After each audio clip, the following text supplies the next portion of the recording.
Welcome back guys to another video of basic English grammar. So today's topic is use how to use of the. आज हम लोग सीखेंगे कमाल के tricks जहाँ पर द का यूज़ डेफिनेटली होगा ही होगा और 10 ट्रिक्स सीखेंगे समझेंगे जहाँ पर द का यूज़ डेफिनेटली होगा. So let's begin today's class.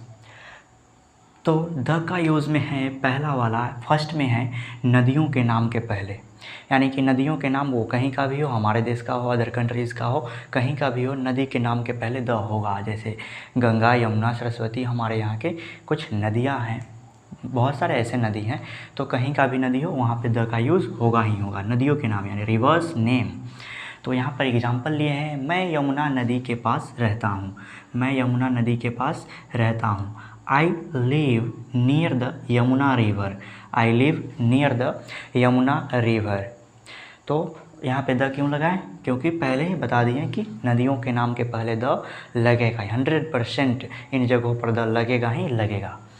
Next वाला है पहाड़ों के नाम के पहले. पहाड़ों के नाम के पहले यानी कि माउंटेन्स नेम. माउंटेन का यानी पहाड़ का भी नाम होता है. बहुत सारे पहाड़ हैं जिनके नाम होते हैं. माउंट एवरेस्ट है, अरावली है. तो यहाँ पे एग्जांपल लिए हैं हमने. मैंने माउंट एवरेस्ट देखा. मैंने माउंट एवरेस्ट देखा. I saw the mount Everest. I saw the mount Everest. तो यहाँ भी द का यूज़ किया गया है. यहाँ पे द का यूज़ किया गया है. ये बात छोड़िए कि ये टेंस का बात है, ये टेंस आ गई यहाँ पे कि I saw the mount Everest, simple past का है.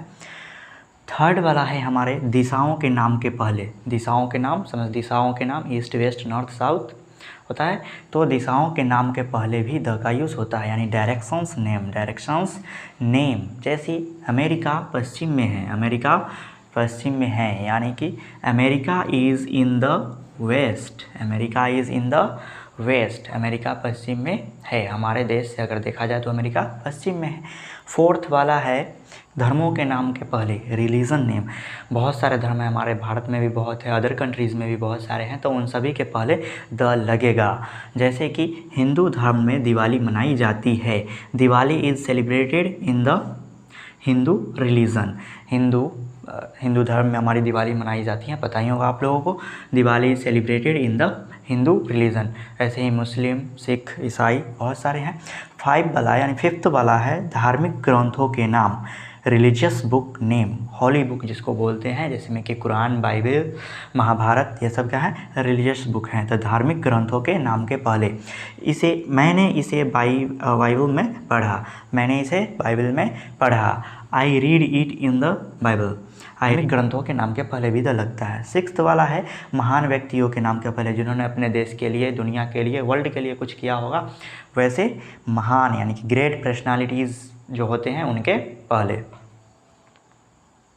तो बहुत सारे हैं हमारे. APJ अब्दुल कलाम हुए, वो साइंस में हैं. CV रमन जी वो हैं. लता मंगेशकर जी, सचिन तेंदुलकर, ये सब क्या है? ग्रेट पर्सनालिटीज़ है, ग्रेट पीपल है. तो एग्जाम्पल है APJ अब्दुल कलाम एक महान व्यक्ति थे. APJ अब्दुल कलाम एक महान व्यक्ति थे, सच में वो थे. तो the APJ Abdul Kalam was a great person. तो यहाँ पे क्या लगा? द लगाए हैं. द 7th नंबर पे है. 7th स्वतंत्रता सेनानियों के पहले. बहुत सारे फ्रीडम फाइटर्स हैं हमारे देश के लिए अलग हैं, दूसरे देश के लिए अलग होंगे. तो फ्रीडम फाइटर्स बहुत सारे, जैसे में कि हमारे भगत सिंह, सुखदेव जी, यह सब थे हमारे फ्रीडम फाइटर्स. तो एग्जांपल में है भगत सिंह बहुत महान थे, यहाँ पे द लगाएंगे. The Bhagat Singh was a great person. The Bhagat Singh was a great person. फिर 8वें पे आता है जो सिर्फ एक हो. पूरा जो यहाँ पे नहीं दिख रहा होगा शायद सही से, जो सिर्फ एक हो, वन एंड ओनली. पूरे ब्रह्मांड में अगर देखा जाए तो सूरज, चांद, मार्स तो साइंस के हिसाब से अलग है, लेकिन हमारे लिए वो एक ही हैं. तो एग्जांपल में पृथ्वी सूर्य के चक्कर लगा रहे हैं. पृथ्वी सूर्य के चक्कर लगा रहे हैं. The earth is moving around the sun. The earth is moving around the sun. फिर 9 में है ऐतिहासिक इमारतों के नाम और हिस्टोरिकल बिल्डिंग नेम. तो हमारे भारत में बहुत सारे हिस्टोरिकल बिल्डिंग्स हैं, तो हिस्टोरिकल बिल्डिंग्स नेम. अजमेर का किला, लाल किला, ताजमहल, ये सब हमारे ऐतिहासिक बिल्डिंग्स हैं. मैं ताजमहल देख चुका हूँ. मैं ताजमहल देख चुका हूँ. I have seen the Taj Mahal. I have seen the Taj Mahal. तो यहाँ पर भी द लगाए हैं।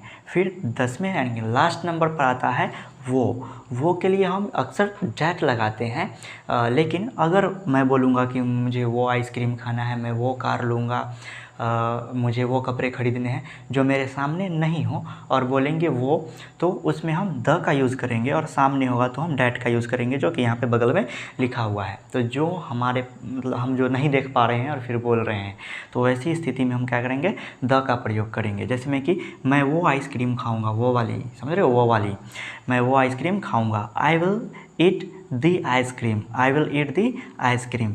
तो एक और पॉइंट्स हमने दिया है, एक ये समझिए कि एक्स्ट्रा पॉइंट्स है, प्लस पॉइंट्स है, बोनस में 11th पॉइंट कि THE द को द कब पढ़ें, दी कब पढ़ें, द दादी, सॉरी दादी नहीं, द कब पढ़ें और दी कब पढ़ेंगे।